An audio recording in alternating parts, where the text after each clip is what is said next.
Here we go. Hello, welcome everybody. If it's your first time joining us here, thanks so much for joining the living room. Everybody else, welcome back. We're happy to see lots of friendly faces after a month away. I'm Anna Brazeitite.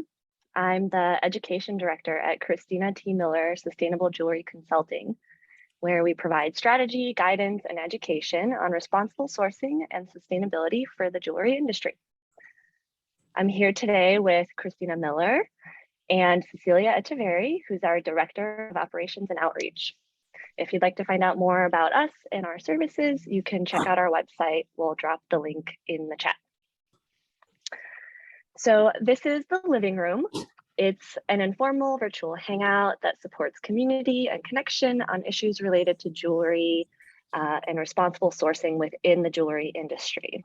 We cover a different topic every month, and we love to hear from all of you. So you can feel free to share any feedback and suggestions for topics you'd like to discuss via this form on our website. We'll drop that in the chat as well.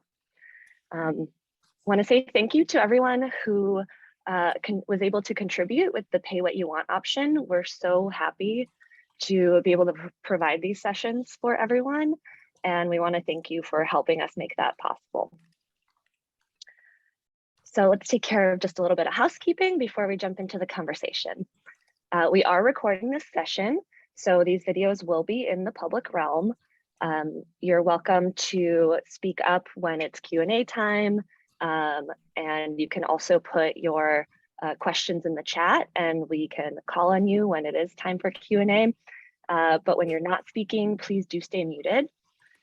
If you're private messaging, keep it kind as always. And throughout the session, if you have comments or questions, feel free to use the chat. You can even say hello right now and tell us where you're coming from. We love to get that introduction to everybody. Lastly, we'll ask you to subscribe to our email list if you haven't yet. It's a great way to stay up to date with our goings on, and that link will be in the chat momentarily as well. Our next session for the living rooms will be on August 19th. It's always the third Friday of the month. So now I'll hand it over to Christina. Excellent. Thanks so much, Anna. Cecilia, thanks for being with us here too from our team. And thank you to everyone joining. And we're also really appreciative to Morgan, Daniela, Francesco, and Saskia, who will be joining us later for preparing presentations for this living room session. We're really excited to dive in. For me, I have to say, very personally, this is a bit of a reunion. I've been on 2 trips with Fairmined to visit mines. And a few of the folks joining the call I was together with on those trips, including one of the presenters, Francesco. So it's kind of a convening of old friends, which is a nice thing always. And so the 3 jewelers that are joining us today, they were able to travel recently to the Puno region of Peru, which is the Peruvian Bolivian border. And they were able to see the mining operations going on there with their own eyes. And this was a very different environment compared to the last trip that was hosted, which went to Colombia. So Francesco, you can really make the comparison between the 2 locations. It was very different. And so I'm looking forward to learning vicariously through the jewelers what it was like being in this part of the world in particular. So today, we're first going to hear from Morgan, who is the account management specialist at the Alliance for Responsible Mining. She's based in Colombia, and we'll have the link to the Alliance for Responsible Mining in the chat as well. Followed by Daniela, her jewelry company is Aie Alei. You can correct me when you get on. And she is based in the US, but also works, goes back and forth to Colombia. And third, we'll have Francesco Belloni of Ethical Jewels by Gioielleria Belloni, based in Italy. And then Saskia is en route traveling at the moment. So we really hope she's able to get here in time, and we'll fold her in to the process as we are able. We wanted to kick all of it off with a totally new video just completed, provided by ARM and Fairmined about the trip. So Cecilia is going to share that from her screen. Sometimes it's a little laggy, so just bear with us. We'll have the link so that you can watch it on your own after the living room session as well. Go for it.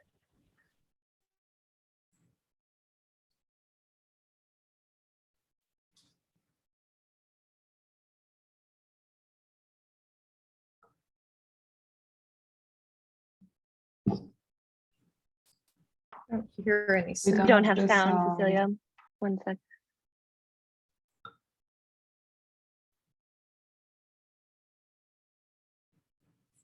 What's happening? You have to unmute and start from the beginning. So just stay unmuted and then we'll be able to hear it. Take two.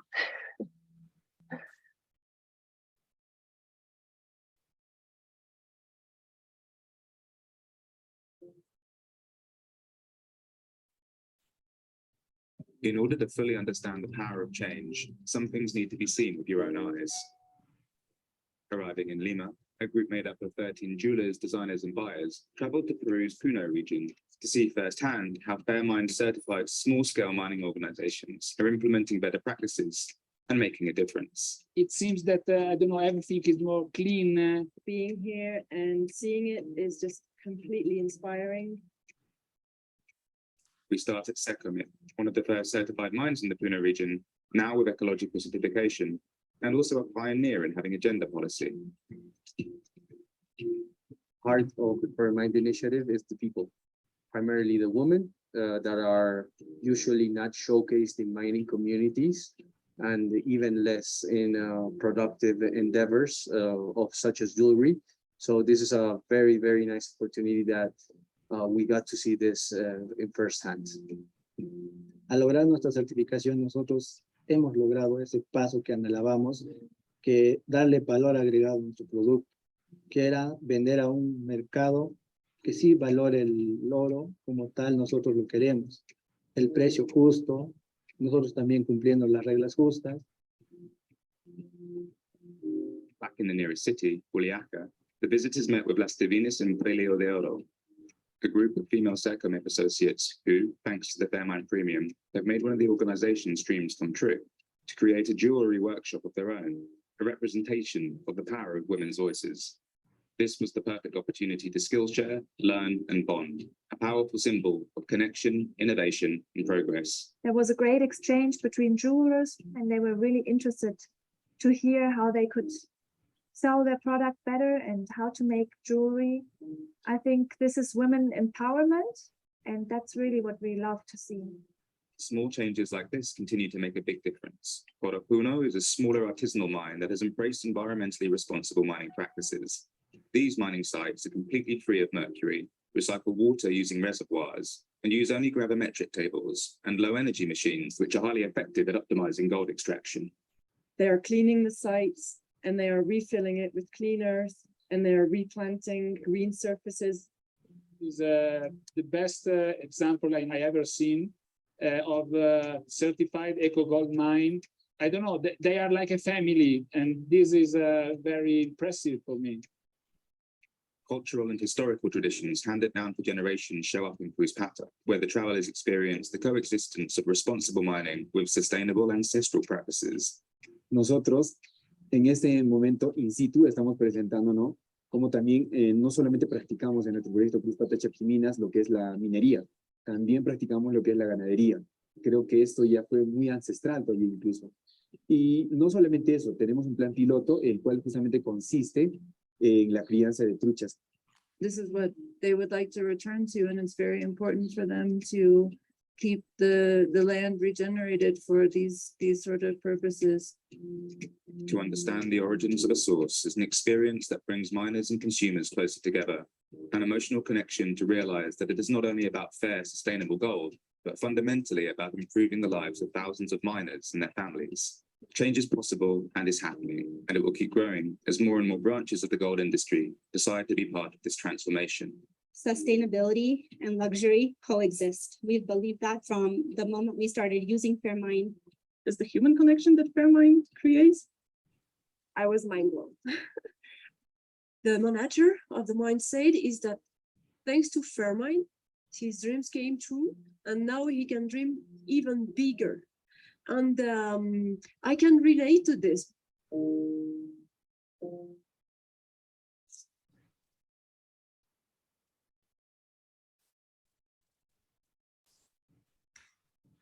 Thanks so much for giving us kind of the first look at that video before it starts moving like wildfire throughout those that are supportive of Fairmined. So let's do this. Morgan, are you ready? Yes, I am. Okay. So first of all, I wanted to thank, well, of course, Anna, Cecilia, and Christina for the invitation. This has been such a great adventure for all of us. So it's nice to be able to share also a bit of this trip. I also wanted to thank, of course, Saskia, Daniela, and Francesco to also accompany me in this living session and to share their experience firsthand, because I think their testimony is very important as well. But first of all, I wanted to give some background information about the behind the scene of this adventure and some insights about our work in Peru and also the Fairmined ecological certification, its specificities especially. Next slide, please. So quickly, because I assume that most of you already know Fairmined. Well, Fairmined is a label and an assurance system that was created in 2010 by the Alliance for Responsible Mining, which is a Colombian NGO. And basically, Fairmined is a way for you to access to a traceable and certified gold coming from mining organizations that are highly committed to improve their practices, to protect their environment, but also their people, right? So it's actually a way for you to get gold that you can be proud of and to give extra guarantees to your clients and also a positive story of provenance. But next slide, let's go to the part where I explain you more about our work in Peru. So first, Peru is one of our main country of intervention, just after Colombia, of course. Peru is also the second gold producer in the region, just after Brazil, with 87 tons of gold produced last year. And in general, we can say that mining in Peru has been a key sector, very important sector for the economy, but it's also a source of many conflicts and challenges for the country. Next slide, please. So as we can see with all these articles here, there is an urgent need to improve the practices in the sector in Peru. One of the most important points is, of course, the environmental impact of mining in this country. Some of you might have heard of the Madre de Dios region that have been very affected by illegal mining that has caused deforestation, but also mercury contamination. Some of you also may have heard about the La Rinconada, which is a region actually close to the place we are working with the mines. A place that have been very affected by illegal mining as well, and irresponsible practices in terms of mining. Another thing that I wanted to mention, and I think is also one of the challenges, is the lack of formalization and the lack of control of these mining organizations, since only 3% of the mining sector is actually formalized. And finally, as well, in a lot of places, I would say, the situation and the condition of women miners is also very is a source of concern, since they are facing working conditions that are very difficult, especially in the case of the mineral selector called payaqueras. And we need to do a great work in terms of recognition of their rights. So next slide, please. So all these challenges I mentioned are really in the center of what we do with our local team. Our team have been working mainly in 3 departments of Peru: Puno, Arequipa, and Madre de Dios. You can see them with the small, well, I put that on the map so you can see them. We also have certified already 4 mines in Peru: Magdesa, Oropuno, Secomip, and Cruzpata. And during our trip, we visited the last 3. All these mines have been supported by our team to receive some assistance to be able to improve their practices and comply with the requirement of the Fairmined standard. And we are also working with 5 other mines in the country, and 4 of them are actually based in the Madre de Dios region, and another one is based in the Olachea region. Anyway, thanks to this action, we are actually able to support more than 1,800 miners. And with them all, we have been really focused and very interested in seeing how we can actually improve their environmental practices and hopefully help them to achieve the Fairmined ecological certification. Actually, 2 of the mines we have been visiting during the trip, Oropuno and Secomip, are already ecological mines.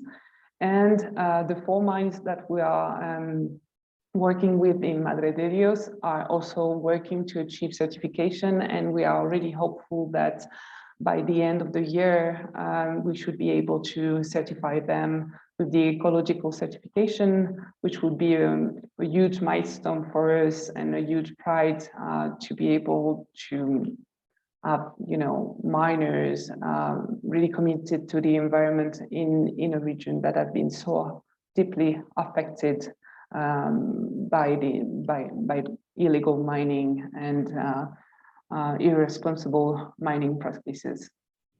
Next slide, please. So here I wanted to focus more on the environmental guarantees given by the Fairmined standard in general, and also stress the difference with the Fairmined ecological gold certification. So I think it's important to remember that all the Fairmined mines are audited yearly, and during this audit, we make sure that they comply with the progressive environmental requirement of the Fairmined standard. For us, it's very important to understand that the transformation of the mines need to be progressive, because as we will see later, it actually asks not only an effort, time effort, but also financial effort sometimes to change all the techniques, the equipment, etc., etc. So this is why we want to give time to these mines. So just generally speaking, what are the guarantees of the Fairmined standard? First, all the mines are committed to achieve a gradual reduction of their toxic chemical use, meaning especially mercury and cyanide, and to adopt measures that will actually guarantee the safe and responsible use of these products when they still use it. In addition, they will also work a lot on the improvement of the management of the waste and tails that are a result of the mining operation. They are also trained to ensure the safety of their worker and for them to use protective elements that will reduce the impact of the toxic chemicals. There is also the miners also work to improve the water management in general by working with closed loop systems and by improving the treatment of the water that are used during the mining process. In addition, they are also working on how to remediate after the closing of the mine. But all these actions needs to be progressive again. And what we ask from day one to the miners is that they comply with the local regulation and with some first requirements. But to achieve all these things, like the perfect water management system, a total reduction of use of toxic chemicals and so on, they might need several years, up to 9 years in some cases, to comply with everything. With the Fairmined ecological certification, we go further and we go quicker because, well, the first requirement of the ecological certification would be that no mercury and no cyanide can be used during the extraction process.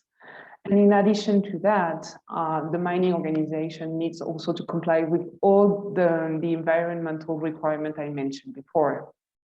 And they need to be complying with that from day one. So it's a very difficult process to actually be able to achieve all that. And this is what I want to actually explain now. Next slide, please. Taking the example of mercury. So as you may know, mercury is one of the main impacts and challenges when we talk about gold extraction. And especially because mercury is a toxic chemical and one of the main source of contamination on the planet. And it's, and mercury is also, the gold ASM, the gold artisanal and small scale mining sector is actually one of the main source of emission of mercury worldwide. Mercury does have disastrous effect on health, on the human health, but also on the plant, on the soils, on the animals. It can actually enter our bodies and affect our respiration, but also our neurological system. And the problem with mercury emission is not only that it actually affects the environment of the miners, which is actually already terrible, but it also, the emission are actually spread in the water, so it actually affects everybody. So this is actually why a few years ago, the Minamata Convention was adopted to reduce and eradicate the use of mercury. But what the convention and what we actually think is that it's important that this is actually a progressive way, because the efforts that you need to make to actually stop using mercury are very important. Next slide, please. So I wanted to explain also why mercury is actually used in the first place. It is actually the easiest, fastest, and also cheapest option that you can use if you want to separate the gold from the other minerals. So for us, from the earliest stages, it's very important to raise awareness about the dangers, of course, of mercury for the miners, their community, and the world, but also to guide the miners so they can actually receive a good training to understand how they can work in a safe way with this chemical, which is, and then they can actually also work to invest in equipment that will allow them to work without it. I wanted to give you an idea of actually what we meant when we talk about the efforts that the miners need to make. So to give you an idea in terms of finance, for example, for a small operation to invest in equipment in a new plant that would be mercury free, we're talking about $100,000 for example. This is the case of one of the mine we supported in Colombia.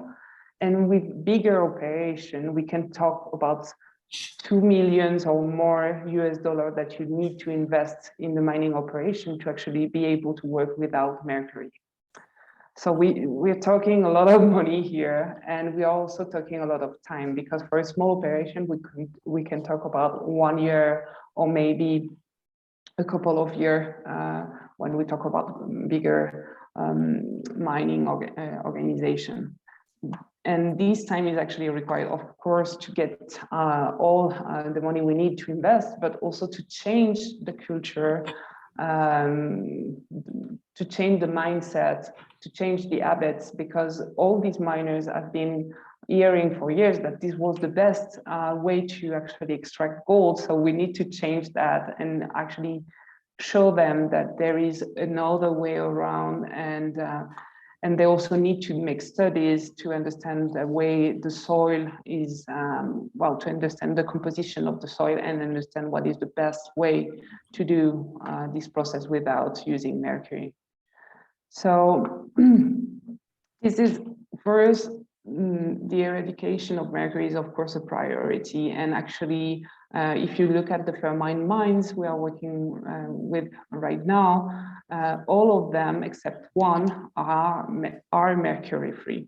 The only one that is still using mercury is actually Cruz-Pata, which is one of the mines we visited during the trip, and they are still in the process of phasing out, of understanding how they can actually do that, because for them right now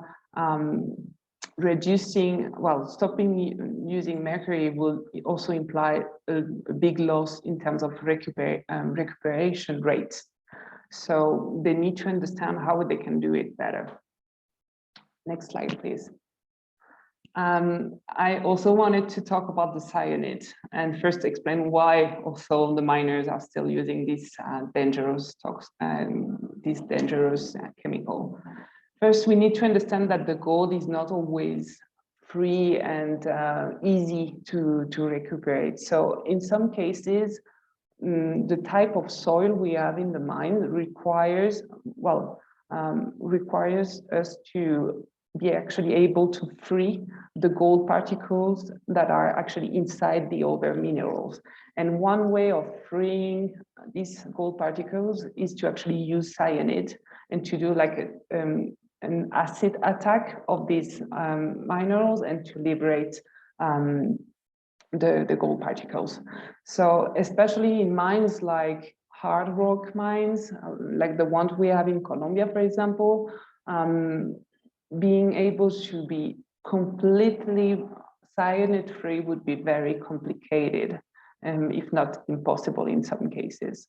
So what we do with our team is to see how we can actually assess and train the miners so they can be ready to use the cyanide in a responsible way. So one of the ways to do so is, for example, to implement the cyanidation in a controlled environment by constructing some plants that work with closed water circuits, and then having a process of cyanide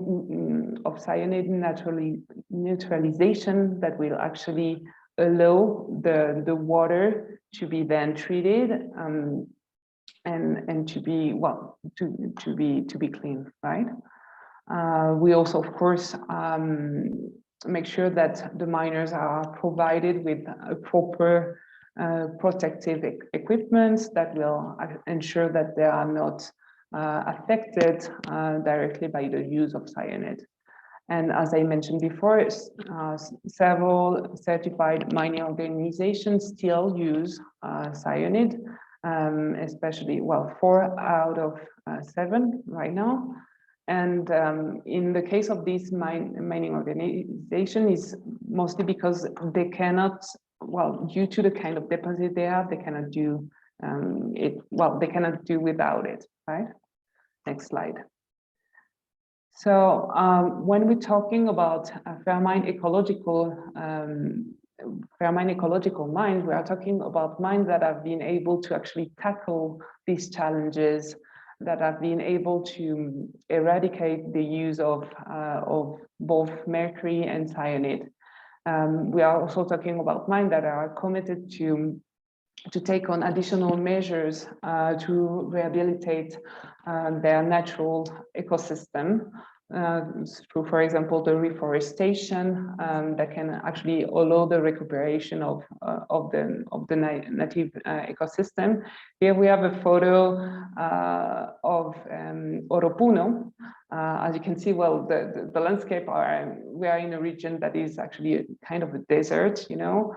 But anyway, when we do the closing of the mines, and there is a real effort to also try to plant again and to allow nature to be restored.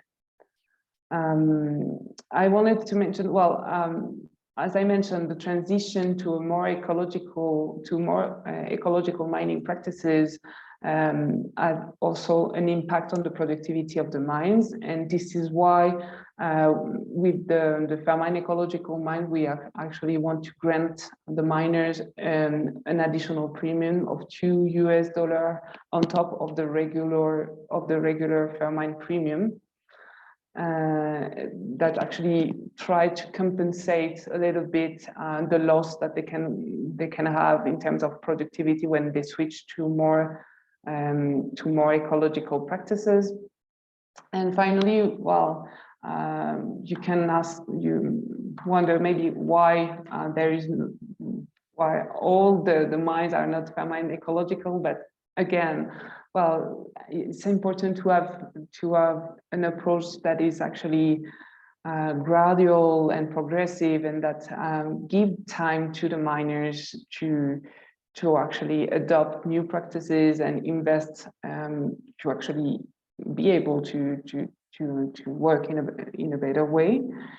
And as I mentioned before, depending on the kind of soil you have in a mining organization, you're not always able to totally eradicate the use of cyanide, for example.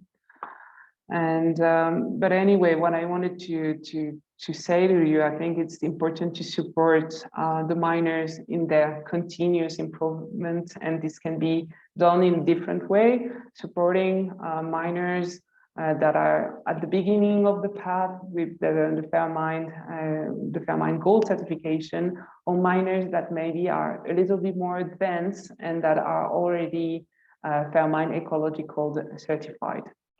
Next slide, please. And finally, just wanted to share with you some insights about Fairmined ecological today. So as I mentioned, right now we have 2 mines that are Fairmined ecological. Both mines are based in Peru. We hope that by the end of the year we will have 4 more in Peru. And we see that there is also a crescent number of brands like for example Saskia, that will hopefully join us later on, but also Futura, for example, in New York, True Gems in Texas, that I've decided to choose this special gold to offer extra guarantees to their clients.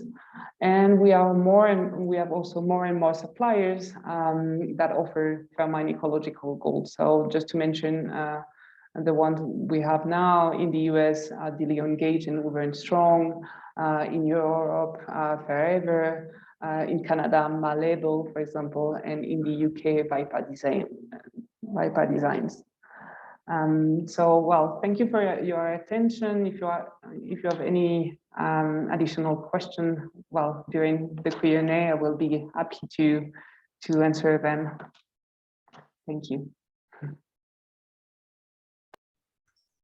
Thank you so much. That was very informative. And a question did come in that we'll wait for, unless you want to answer it in the chat, Morgan, while we move on to the next presenter. So if you might be able to answer Brandy Dallow's question in the chat. So next up, we're going to Daniela. And Saskia, we see that you're on, and we'll be ready for you as the third jewelry presenter. So just if you're hearing us, because I don't think you're able to participate in the chat yet. So let's switch over. Daniela, are you ready? Yes. Excellent. Okay. Hello, everyone. Thank you so much for having us, Christina, Cecilia, and Anna. It's a pleasure to be here. So I'm going to share my screen. Give me 1 second. Can everybody see the screen? Looks great. Okay. Okay, so well, this trip was truly special for me, and it had a big impact. I run a clothing brand at the moment out of Brooklyn, and I already work with small communities in Peru and India, and working with communities and sustainability goals have been my main priority during my career. So I've always wanted to design jewelry. It never felt like the right time until I stumbled upon this trip. I went on it, and I kind of like sped up the process to create my jewelry line, which will be under my name, Daniela Samper. Okay. So my first impression of the trip, well, before going on this trip, I kind of had an idea of how it would be like, because in 2018, I was invited from Peru to attend Alpaca Fiesta. It's a trade show for the fashion industry where they introduced us to communities of knitters, yarn mills, and they took us to the origins, which is the mountains where the alpacas live. After this trip, my relationship with my career had more meaning. It helped me shape the evolution of my brand. It became clear to me that I wanted to have an impact-driven business. And through my design, I wanted to help shift mindsets. And it became my tool of expression and the icebreaker to talk about sustainability and mindfulness. I find a lot of value in seeing the origins firsthand, because storytelling is what gives me purpose and drive. By meeting the people, I can feel their true essence, their spirit behind it all. I can also gain a deeper understanding of how, as a designer, I can give back in ways that initiatives like Fairmined keep moving forward, growing, and improving practices and lives. This man here in this picture, he was selling fresh cheese out on the road, and the beautiful color contrast and the whole setup caught up our attention as we were on our way to Lake Titicaca. We got off the bus, purchased some cheese to try, and with his permission, we snapped a picture of him. He was packing the cheese and sprinkling them with salt to preserve them, to then send them to Arequipa. The cheese was delicious. We all really enjoyed it. I found that it's in these small interactions that create a bond between us and our product. When we learn the way of life of others, we gain a deeper understanding of why the solution is not to eradicate, but rather to improve. This man is from community of Los Uros in Lake Titicaca. Los Uros are floating islands made out of cattail. We stopped by one of the islands and they introduced their way of life to us. We took a boat ride with them and they showed us how they collect cattail they use to construct their islands and their houses. Although the man selling cheese and the community at Los Uros floating islands might not be directly involved with mining, they are part of the ecosystem, and mining affects them indirectly because unsustainable mining affects lives, the environment, the economy, lifestyles. These are the pictures from like the islands. And then we met las divinas in Brillo de Oro. That was like the first day of our trip. And they are a group of women miners that have come together to create their own silver jewelry collection. We visited their studio and they walked us through their techniques and goals. And in turn, we also shared with them our experience and our brands. It was kind of like a show and tell. And it made an impact on me because this visit led to another project that is giving me purpose. With the help of Morgan and Ruth, experiencing structuring programs, we're building a mentorship program where I will meet virtually with them once a month to guide them through ways in which they can grow their brand. They have dreams, they have goals, and I'm honored to be able to help them achieve them. One of the techniques they're most proud of, wait, did it change? Oh yeah. Is to one of their techniques that they're most proud of is the crochet of the silver thread. As you can see on the picture of the left, they crochet a pair of earrings, and on the right you can see a small gift that they prepared for us for our visit. It's like little charms with like a braided bracelet, and these small gestures made us feel so special, and just how we felt so honored to be there. They were very grateful also for our visit. Here they were just telling us the inspiration behind the bracelets they made for us. They pull inspiration from their day-to-day lives, traditional accessories, their heritage, ruins. Learning about these communities really gave meaning to all of the information and learnings that we were receiving during our visit. And it set up the context on how everything works as an ecosystem. Just like us, they also have aspirations, their motivations to grow and become better. And they also want to dream. Here's the workshop where they do their jewelry. It has a very nice view. They have jewelry benches, soldering torches, saws, and the necessary tools for the silversmithing techniques they're using right now, such as hammering, soldering, embossing.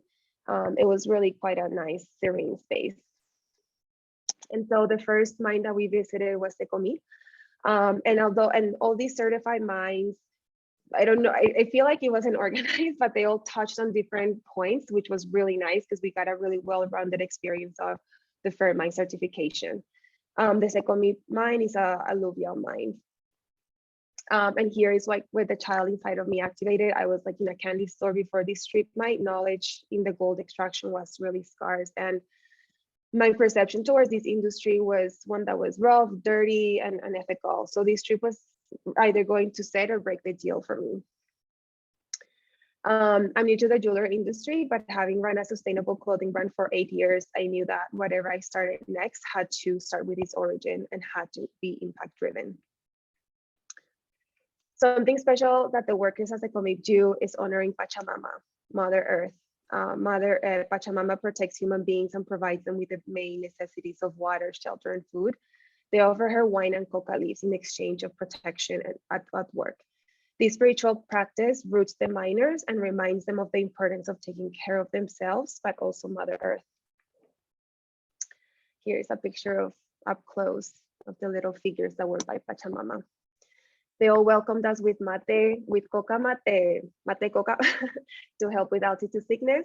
And as we see through the mate, each mine always gave us a presentation about the security measures, foundations, and history. We also enjoyed lunch at the mines. This is the lunch that the miners get as Secomi. They get lunch brought up to them every day because they don't have kitchens in the facilities. And we exchanged food with them too. They wanted to try what we brought, and we wanted to try what they ate too. It was delicious, I have to say. And so yeah, after lunch, we started the tour. It was really, they showed us A through Z, the process of how they extract the gold. For me, everything was really new, so I was in awe the whole time. The first step, is loading the truck with gravel with the help of excavators. 50 truckloads will give approximately 5 grams of gold. Then it's dumped into these chutes where the pressure hose kind of like breaks down the gravel, and the particles with the gold pieces will sort of like stay on the black carpet you see there. And then what you see in the back is the water system that sort of recycles the water. There's like 3 pools that I'll show later. So there's water circularity and no water is wasted. Then after they shake the carpets, they put it in the gravimetric table, and that this is basically what is replacing the mercury use. So now the gold kind of goes to one side and then it filters through, and then it goes through like the bateas, these large plates where the ladies sort of finish off removing the smaller particles. And then it is melted. And then it is turned into an ingot. I was really mind blown by the process. It was so clean, efficient, smooth. And I was amazed. This is with Olga and the president of Secomit. This is Henry. Throughout the whole tour, we were exchanging photos with most of them. We were curious to know more about them, and they were also curious to know more about us. The second one we visited was Oropuno.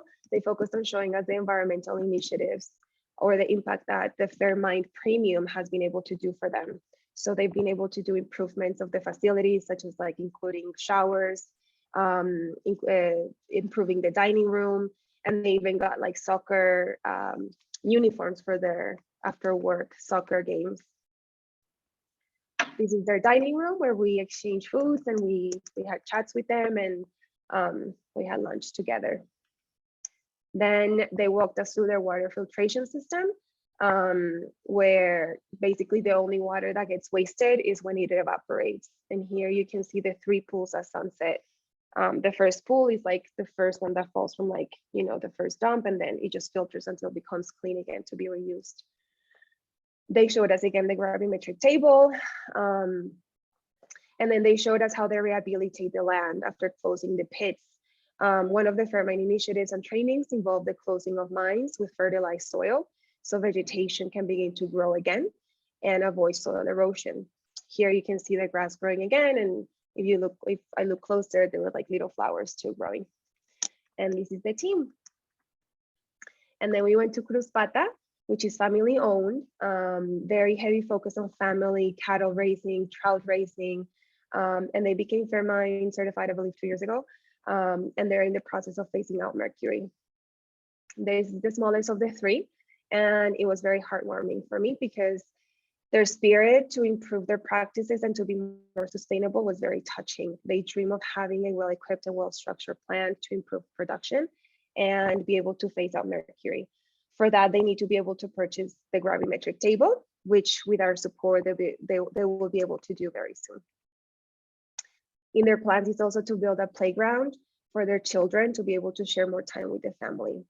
The mine is owned by 3 brothers that grew up raising cattle, and so their mine is very family oriented, and at the same time, they raise alpaca and trout in the mine, which was really beautiful. So here we're with the 2 brothers. That's Elaine and oh my gosh, I'm blanking, I'm sorry. And then here's some alpacas and sheep. And here's the lake, the trout lake.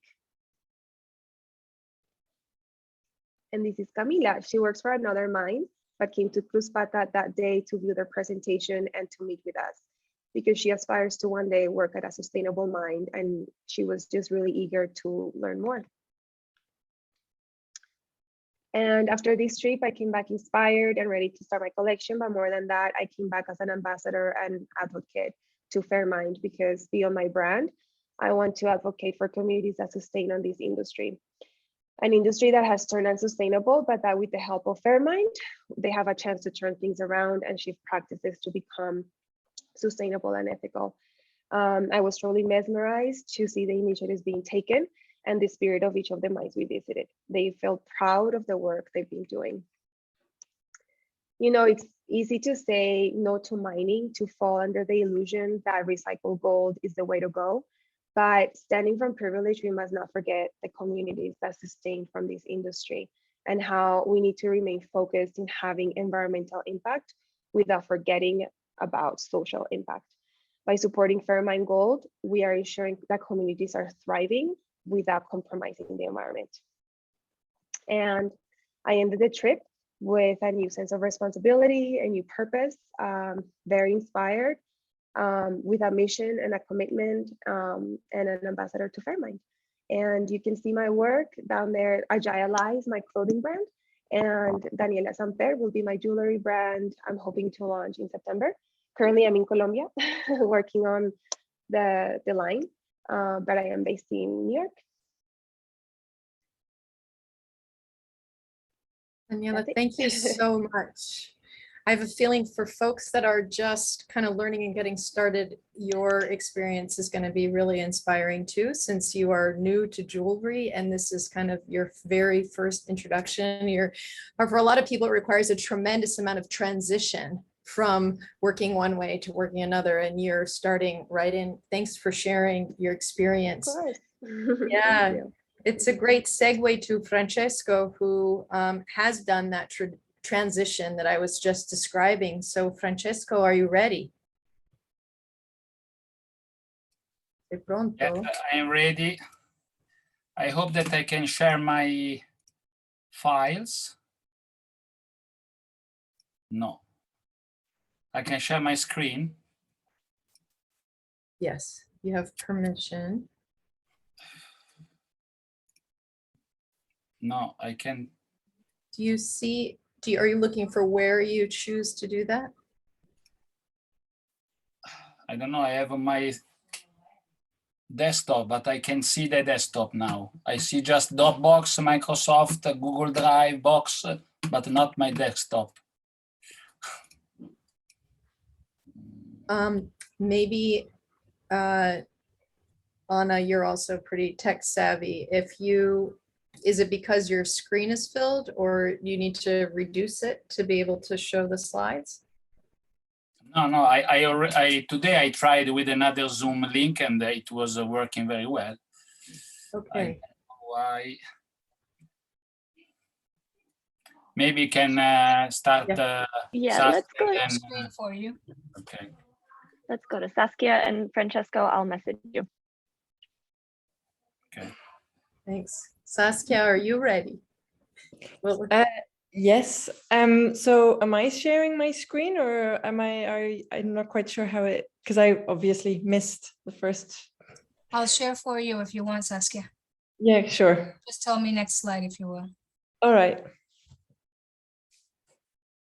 So hi everyone, I'm Saskia Schutt and I'm based in Brussels, and I went to I've been a Fairmined member since licensee since 2018.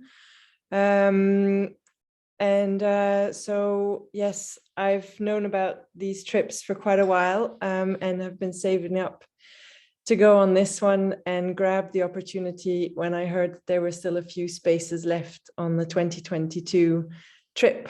It was an amazing eye-opener, because obviously as a jeweler, I've already I do a lot of remodeling of my customers' jewelry, because I was very frustrated with what the industry, how the industry is perceived, how it works. There wasn't enough transparency. So a lot of my business was remodeling of old jewelry for my customers and keeping the sentimental value.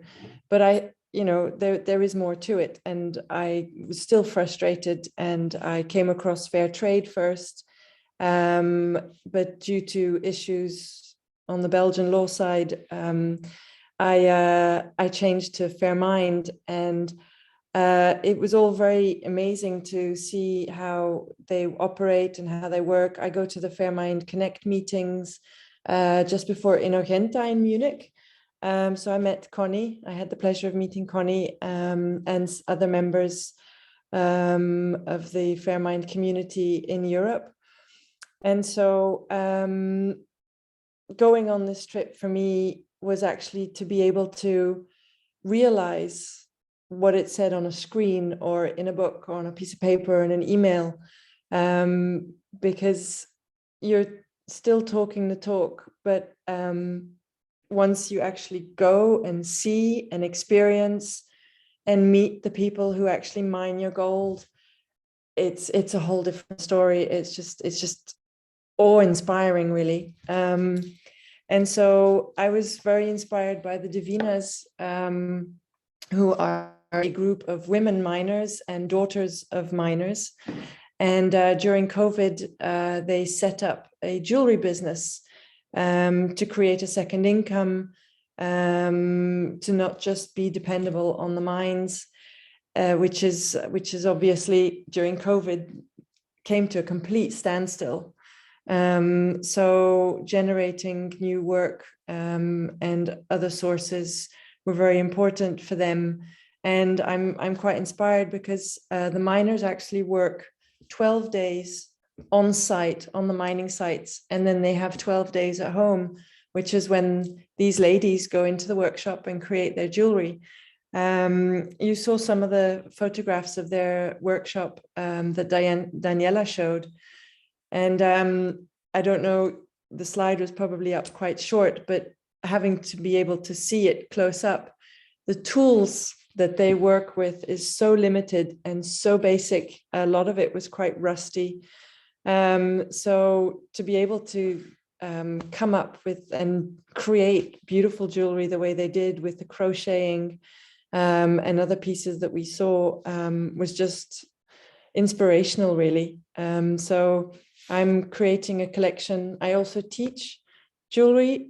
So I've set up a little collection box of tools from my students or people who want, jewelry students who want to donate pieces. I've also started collecting books in Spanish, technical books.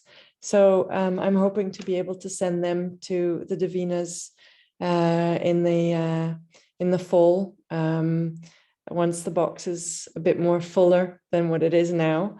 Next slide, please. So, I am a customer of Fair Ever. I have been from the word go when I first started, when I first got my license, Fairmined license in 2018. And I think it's wonderful the fact that I get this little packet and it tells me what the mine, which mine it is, and all the other details. But again, it's just, you see it, but you can't actually make the link. So for me, actually going to the mines and visiting makes the link so much more personal. It actually, I don't even know how to describe it.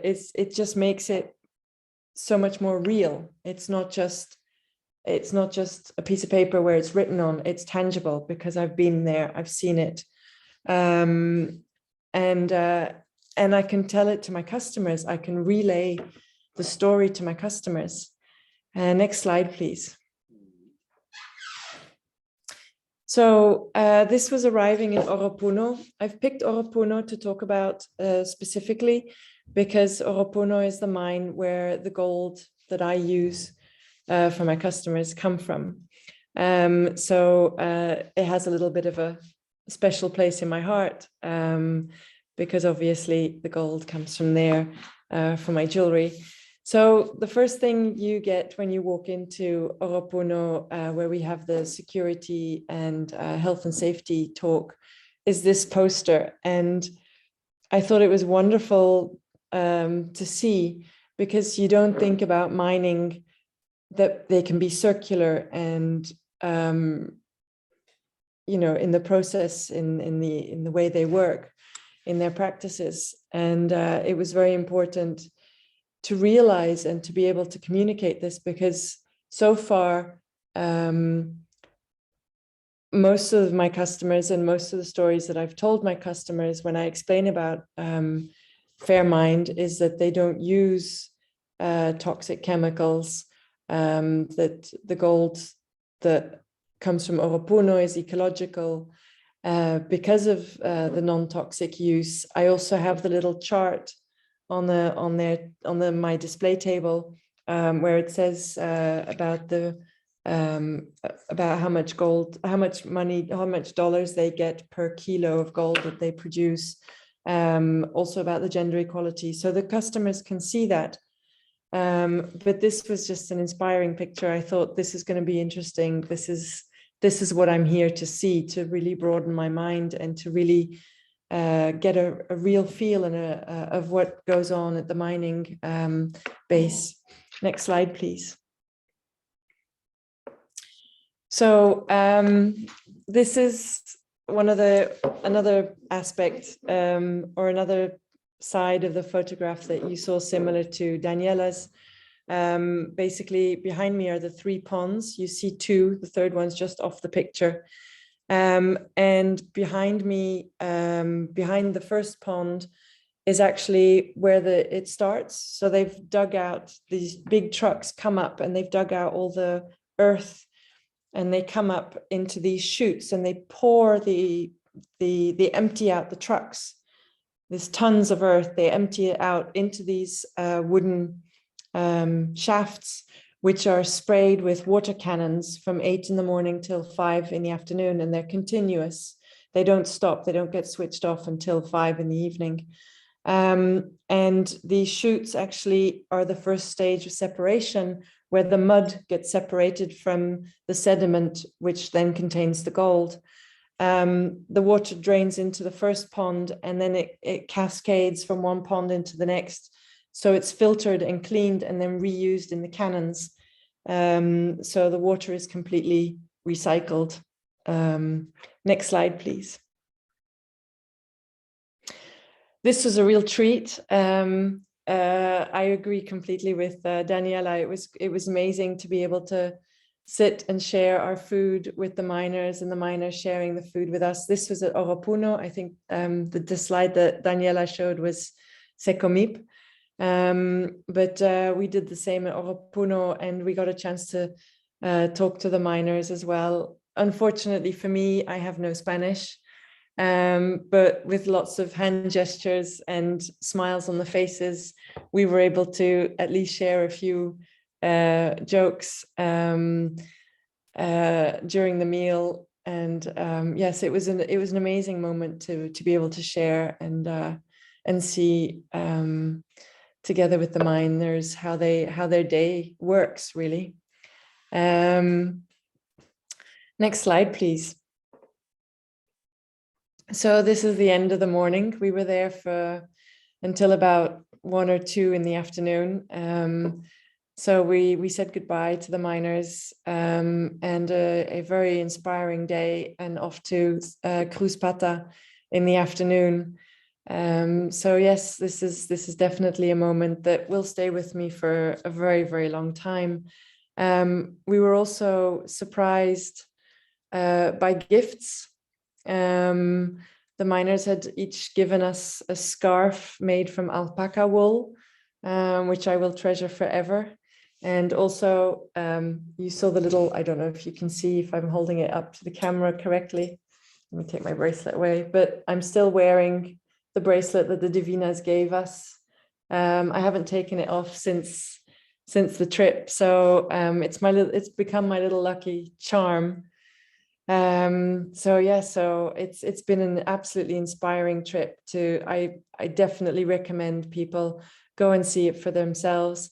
And on the other side, I actually made an album with only jewelry which was made from which I made since 2018, and I edited it with photographs of the miners and photographs of me working and building the pieces, and it's now presented on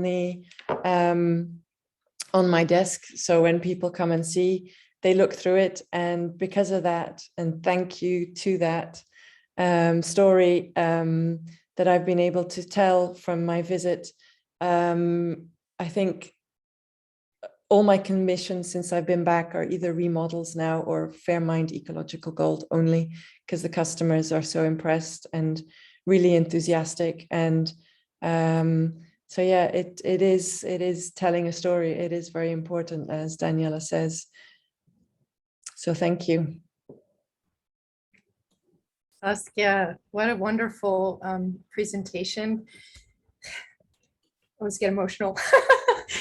And having interacted with you for the last maybe year and a half that I've known you, it's so wonderful knowing that you were able to make this trip. Also makes me very happy for you. So thanks for sharing, and we look forward to some questions that people have with you. I think something to know about Saskia, it's a different business model than Daniela's.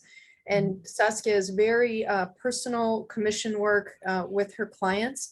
And so you have some tips that will be able to, you have some things you've learned about selling Fairmined Gold to your private clients. So we can talk about that a little more later. Okay. Thank you very much. Pleasure. Yeah. Okay, Francesco, we hope you're calm and I'm ready. good. Wait. Perfect. It's okay. Perfect. Yeah. Yeah. So I'm just reading a bit because my English is not is far to be perfect. So hello everybody. My name is Francesco Belloni. I'm from Italy, and I'm very honored to share my experience with you. And today is also my birthday, and so you are giving me a great gift to be here, and that you are listening to me. So thank you so much. And just to be clear, I own a jewelry store in Milan, northern Italy, in an old district called Porta Romana, very near to the Cathedral of Milano that is called Duomo. And our is a family business run by me, my sister, and our shop assistant Gianluca. And now I am going to tell you what we did in the past, and then what we are going to do. So first of all, we collected the legacy my father left us. He founded our shop in the 1955, and we learn from him to deliver higher quality products, to look after the sustainability, and to be always honest, kind, and take care of our client, suppliers, and co-workers, of course. And our path in the responsible, sustainable jewelry started in the 2005 when we began to import the Canadian diamond with certificate of origin, and we create the brand Ethical Diamond. And then in the 2009, we started to buy gold from the South America artisanal mines, and we created the brand Ethical Gold. And then, in the next years, we started to use also Fairmined silver. We started to buy gemstone from other ethically sourced. So we had to create a new brand that including all the products, and we called it the Ethical Jewels by Gioielleria Belloni. And we create with our advertisement agency a strong payoff that is Ethical Jewels, il bene più prezioso è la dignità. That means that the most precious asset is dignity. And of course, we open a website, and the website is very useful was and is very useful to increase our brand awareness and increase the sales with the e-commerce.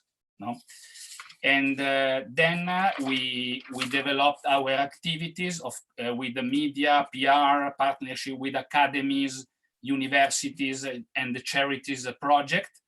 And of course, we open and constantly feed Ethical Jewels profiles on social network, Facebook and Instagram.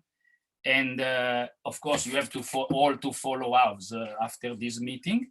And I have been invited by different radio networks to tell our story, and we gave life to the project called Ethical Design. We work with some academies for jewels designer or school for goldsmith, and we create with them some project. And we also support the charities project, as our father used to do since the opening of the shop. So for example, we buy stone from Moyo Gemstone, or we donate part of our incoming to different organizations, especially working in Africa. And now I would like to talk about our path, our great adventure with Fairmined. And of course, we were the first licensee in the 2014. And because we started from to buy from the artisanal mine in South America, but you know, the Fairmined certification didn't exist yet.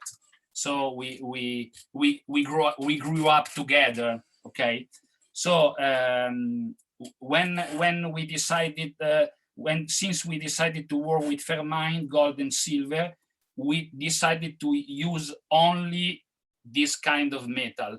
Not recycle, not RJC, just Fairmined. And you know, there are, we decided to make many different action.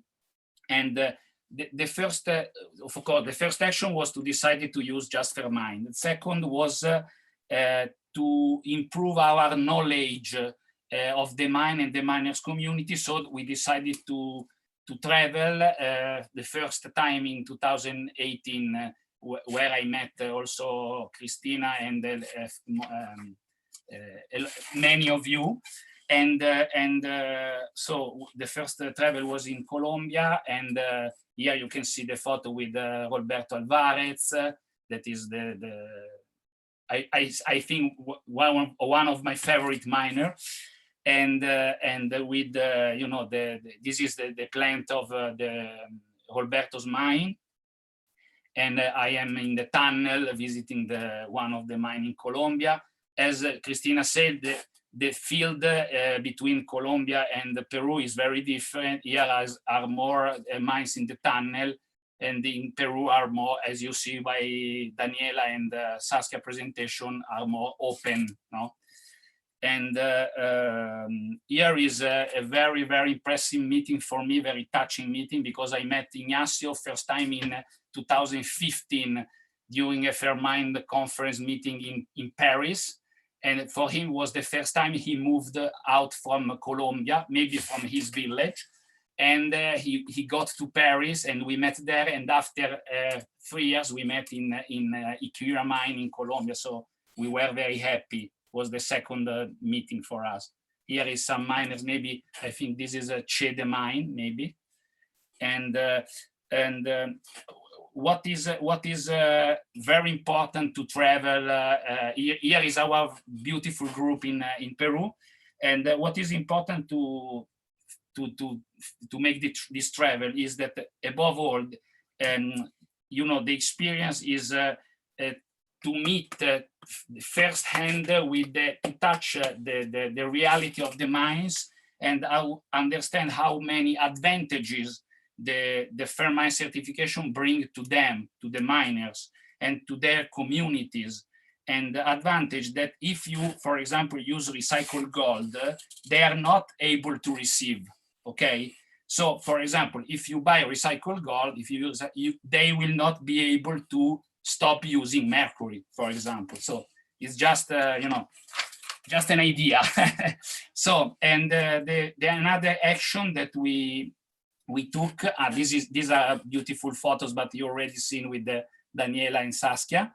And another action very important is to participate to the many different conferences that there are all over the world.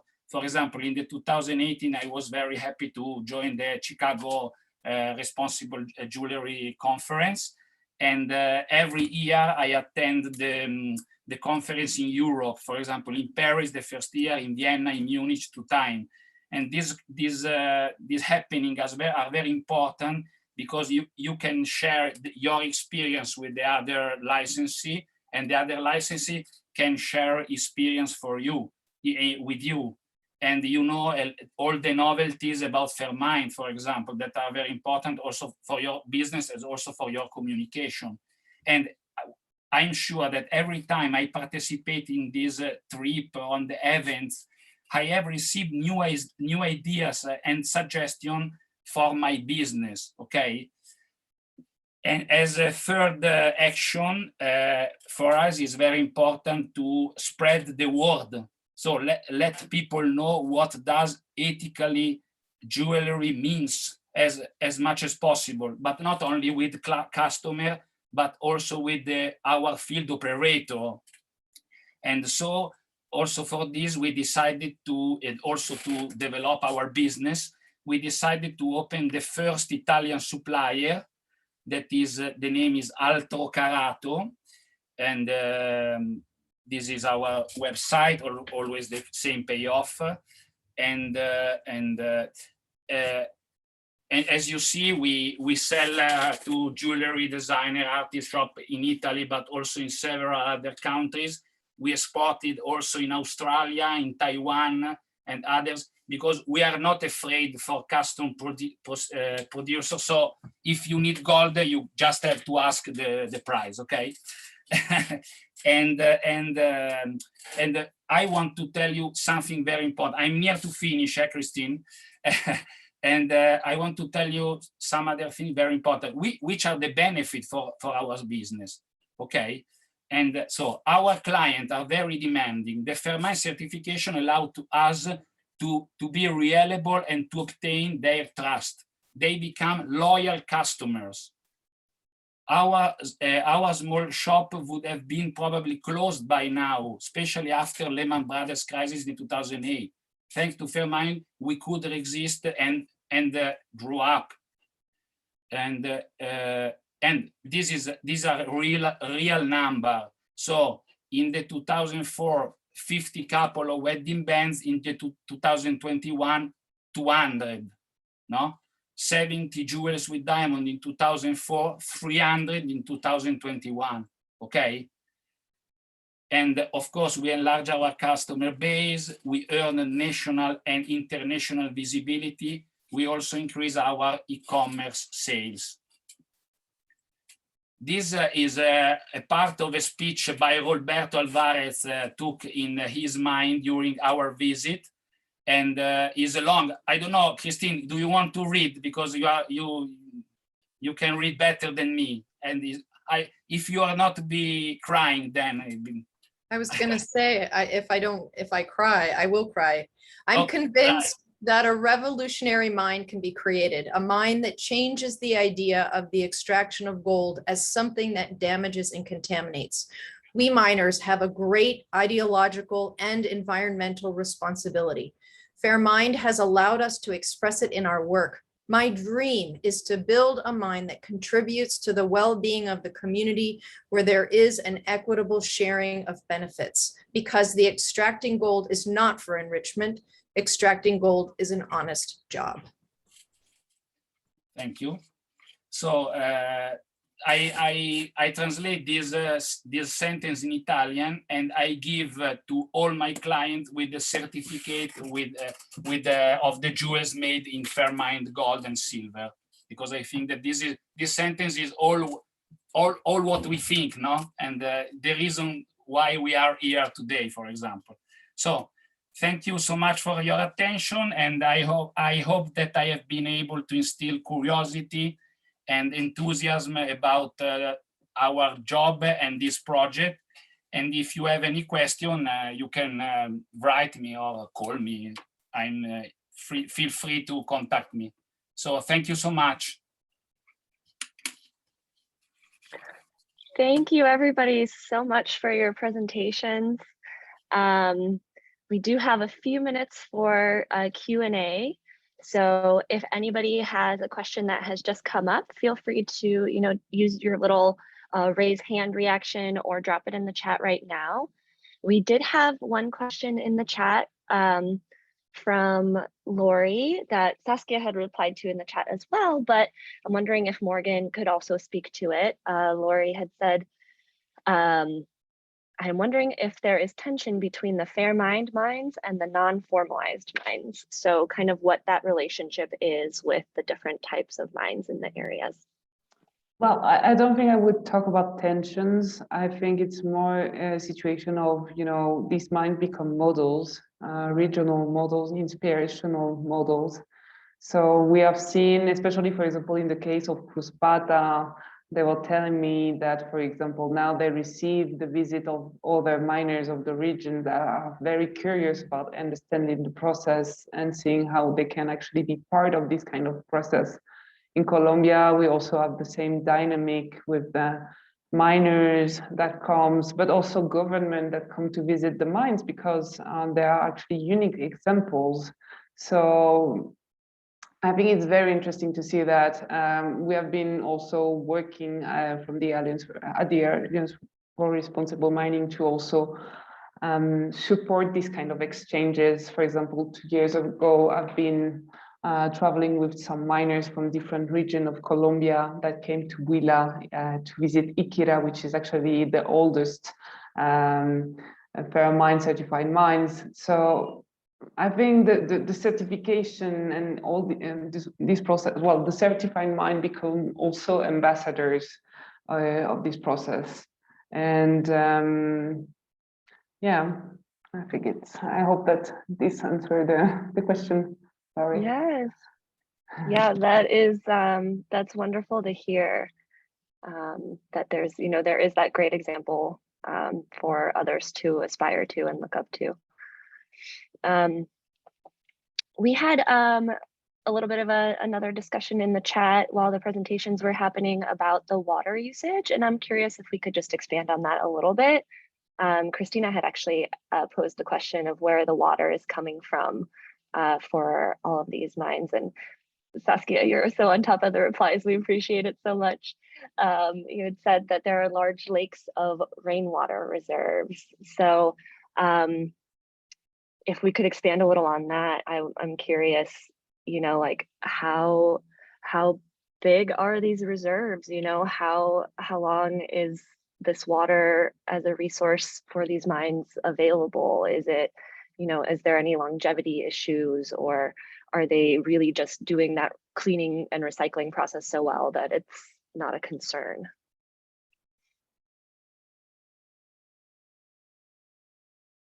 This is more a technical question. Actually, I'm afraid I won't have for you like the details of numbers of liter and so on, but I can check with our technical team.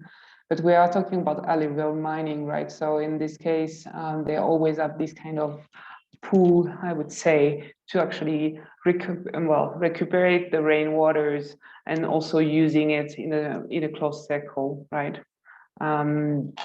So, well, in this case, we are in regions where that are almost like deserts. So very important to have this kind of loops and be able to reuse it.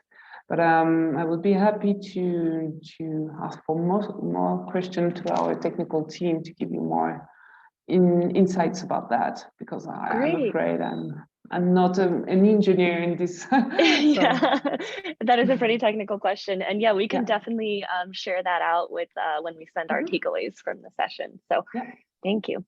I don't see any other raised hands or questions in the chat at the moment. Oh, here we go. Let's see. How can we encourage other miners in Peru to join Fairmined? What could be stopping them from joining the initiative? Well, I think now, as we mentioned, well, I talked a lot about the efforts, right, that the miners needs to make to actually achieve the ecological certification.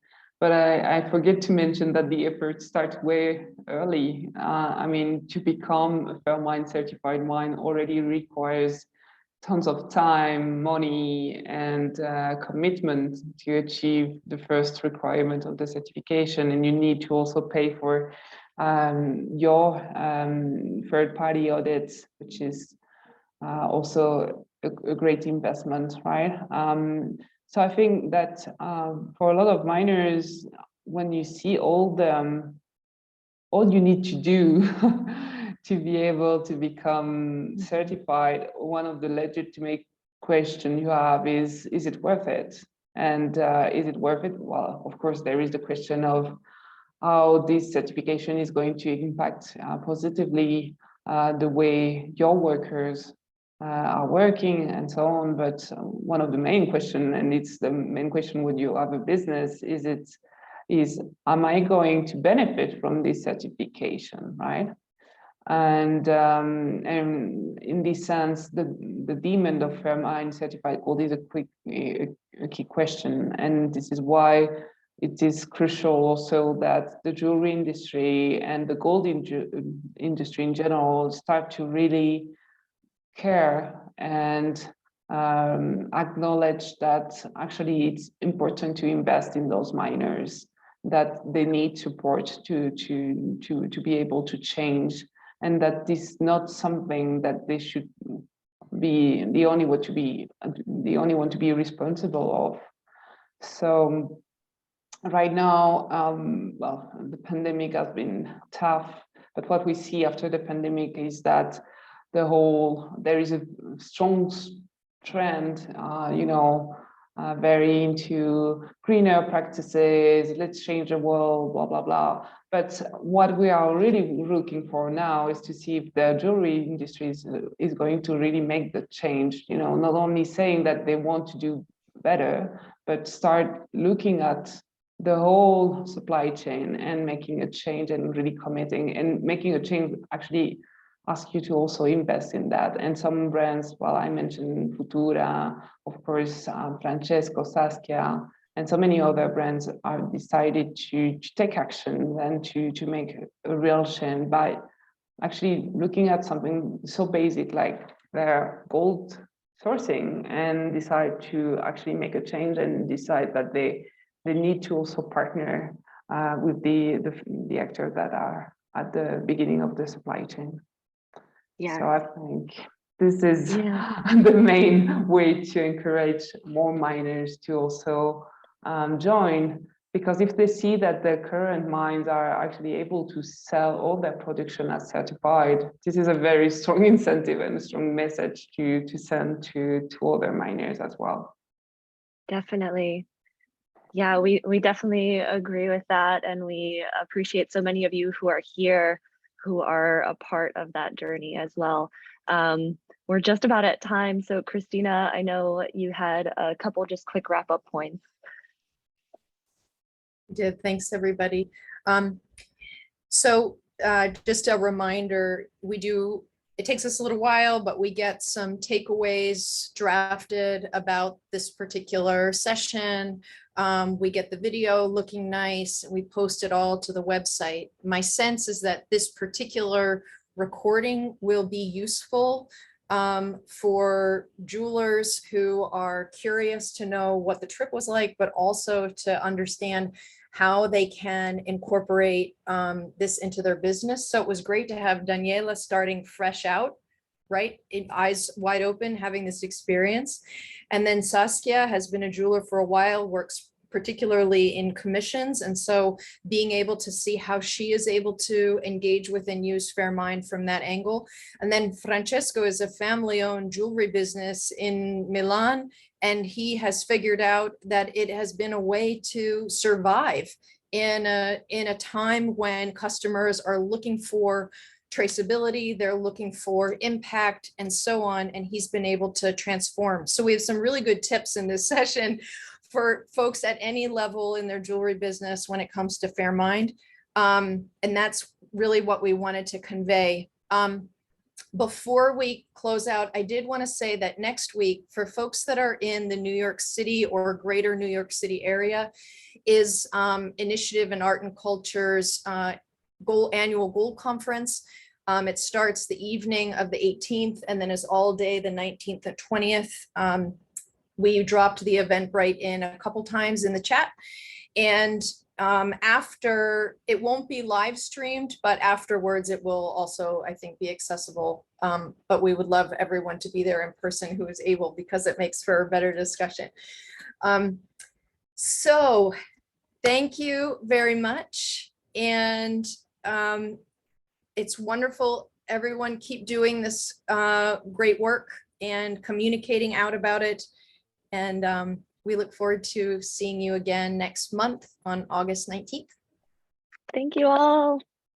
Christina, I don't know if I could, well, maybe it's too late. Wanted to make a last announcement as well. Do it. Yeah. I wanted to mention that we still have a challenge on called the Fairmined 100 challenge. So if some of you wants to join the challenge, I will put that in the chat, so you can. I just dropped it in. Yeah, thank you. And it's a great way to start with a few pieces. And actually, I see a lot of faces that have already joined the challenge.